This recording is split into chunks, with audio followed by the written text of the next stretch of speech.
অবস্থা বন্ধুগণ, কেমন আছেন? আশা করি ভালো আছেন। কাজের সকল আপডেট পেতে আমাদের চ্যানেলটি সাবস্ক্রাইব করুন এবং পাশে থাকা বেল আইকনটি টিক করুন। আপনাদের মাঝে আরও একটি নতুন ভিডিও নিয়ে আসলাম, টোন কিপার। তো টোন কিপার ওয়ালেটটা কীভাবে ক্রিয়েট করবেন সেটা আমি আপনাকে দেখাই দিচ্ছি। প্রথমে প্লে স্টোরে যাবেন। প্লে স্টোরে যাওয়ার পর টোন কিপার লিখে সার্চ দেবেন। তো আমার যেহেতু ইনস্টল করা আছে, তো আপনাদের না থাকলে আপনি করবেন, ইনস্টল করবেন, আর যদি আপডেট চাই আপডেট দেবেন। তো এখান থেকে ওপেনে যাব। তো এই যে দেখেন ক্রিয়েট নিউ ওয়ালেট আর ইম্পোর্ট এক্সটিং ওয়ালেট। তো আপনারা যেহেতু নতুন ওয়ালেট করবেন সেজন্য ক্রিয়েট নিউ ওয়ালেট, আর যদি আপনাদের টোন কিপার ওয়ালেট খোলা থাকে তাহলে ইম্পোর্ট এক্সটিং ওয়ালেট। তো যেহেতু আমরা নতুন ওয়ালেট খুলতে যাচ্ছি, তো আপনারা সবাই ক্রিয়েট নিউ ওয়ালেট দেবেন। তারপর 4 ডিজিট একটা পাসওয়ার্ড সিলেক্ট করবেন, তারপর কনফার্ম পাসওয়ার্ড দেবেন। একটু ওয়েট করেন, লোডিং নেবে।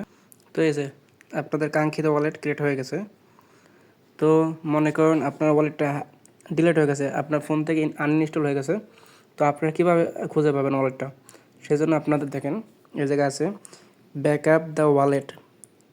তো এই জায়গায় ক্লিক করেন, তো কন্টিনিউ ক্লিক করবেন। আপনি স্ক্রিনে যে একটু আগে পাসওয়ার্ড দিয়েছিলেন ওই পাসওয়ার্ডটা দিবেন।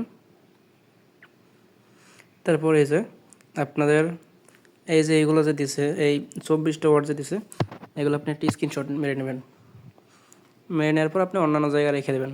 তারপর এটা ভেরিফাইড করার জন্য চেক ব্যাকআপে ক্লিক করলাম। তারপর দেন 1 নাম্বার কী ছিল এটা বসে দেবেন, ফ্যান্টাসি। তারপর 6 নাম্বার কী ছিল, ক্রাই। তারপর 19 নাম্বার দেন আপনি ডানে দেবেন। আপনার ছেলে এখানে ফিঙ্গার অ্যাড করতে পারেন। এখন আপনার যে কোডটা আপনি নিলেন 24 ডিজিটের যে কোডটা আছে ওটা আপনি রেখে দেবেন আলাদা জায়গায়, ওটা আপনার মেন সম্পদ। আপনার ওয়ালেট যদি ফোন থেকে ডিলিট হয়ে যায়, তারপর আপনি ওটা ইনস্টল করার পর ওই প্রথমে দেখালাম না ইন্টার এক্সিং ওয়ালেট ইম্পোর্ট, তো ওই যাতে আপনি ওই অ্যাড্রেসটা দিলে আপনার সাবমিট হয়ে যাবে, এই ওয়ালেট আসবে। তো এই হলো আজকের ভিডিও।